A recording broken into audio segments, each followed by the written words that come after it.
A landscape is a picture of a place outside. Whenever we're drawing something real, it's always helpful to look at the thing that you're drawing.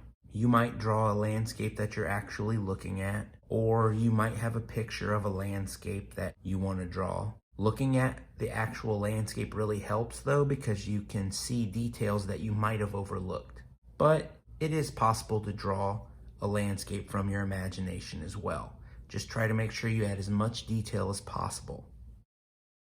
To do this drawing today, we're going to need a piece of paper and a pencil. You might also need an eraser. And at the very end, we'll use some colors to color it in.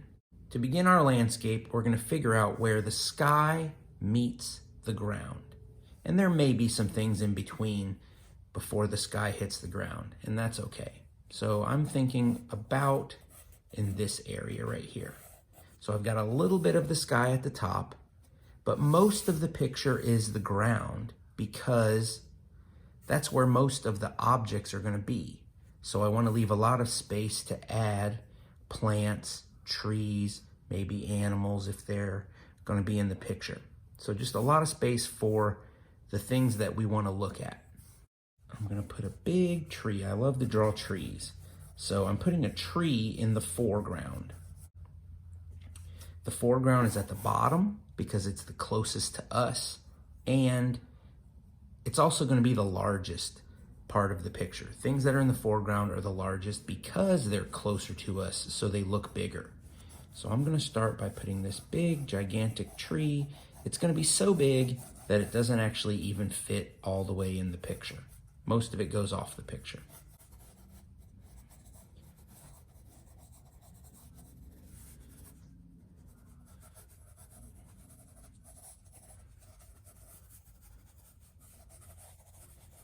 Now right now I'm not drawing all of the details in the tree. I'm just trying to get the basic shape of it before I move on to the next object. Because it's the largest, it's going to take up a lot of space. I don't want to try to draw a lot of things behind it and then just end up having to erase it because you can't see them anyway. So there's the tree. I'm going to put the tree on the ground down here. So this is the foreground. And there might be more things in the foreground, but for right now, that looks good enough. There's the ground, there's the tree that's really close to us. In the middle ground, I think I'm just gonna put like a lake. So this is gonna be a big lake in the middle ground. And I'll have to think about what to put in there. And then in the background, we're gonna have lots of trees. So some are going to be fully visible because they're in the background, they're smaller, so we can see the whole entire tree. And then other trees are going to be overlapping with those trees. And now we're starting to get into the sky, which is okay. So there's more trees behind those trees. So I don't mind that the sky is small because there isn't really a lot of things in the sky usually. There might be birds or the sun or clouds, but most of the interesting things are going to be on the ground. So the sky is just there to organize the space. It would look kind of strange if I was just focused on just the ground. So a little bit of sky, to me, helps a lot. All right, back to the tree, because I'm going to start adding smaller details now. So I'm going to start adding some branches and giving this tree trunk some personality. Now I draw really loose. So, especially for things that have way too much detail to capture. Like there's no way I'm ever gonna draw every last leaf on this tree. So I just try to give it a shape. So this weird wiggly wobbly shape right here represents all the leaves that are growing right there. And I have some techniques for coloring it that will help to make that look realistic. Even though it's got way too much information, it would take me forever to draw all those leaves in there. I can get back to this trunk again. Maybe add some stuff growing around this tree. All right. Close to the edge of the lake, maybe we're not running our lawnmower all the way to the edge of the water, so the grass is going to be a little bit taller right there. So all of these little things that I'm adding right here, they're just ways of adding some interest into something that would normally be kind of plain. So this is grass. Ooh, grass, it's kind of boring. So, but it's more interesting if I can draw some of the grass really tall so you can see all these little blades of grass. Now for this lake, again, this is not terribly interesting, but let's add some of those, like, it's like that stuff that floats on the top of the lake.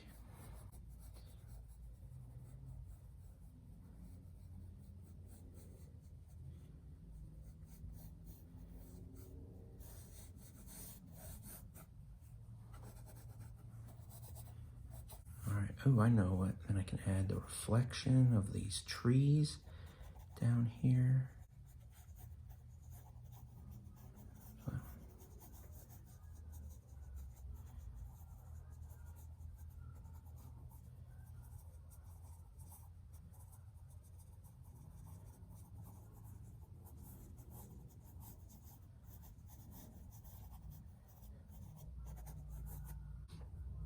All right, so now I have this tree in the foreground.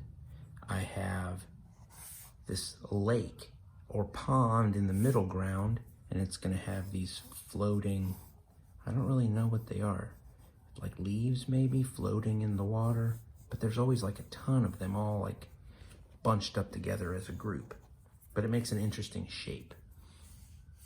And then in the background, I have more trees, but they're farther away, so they're smaller. And then the star of the picture, the focal point, is going to be this tree.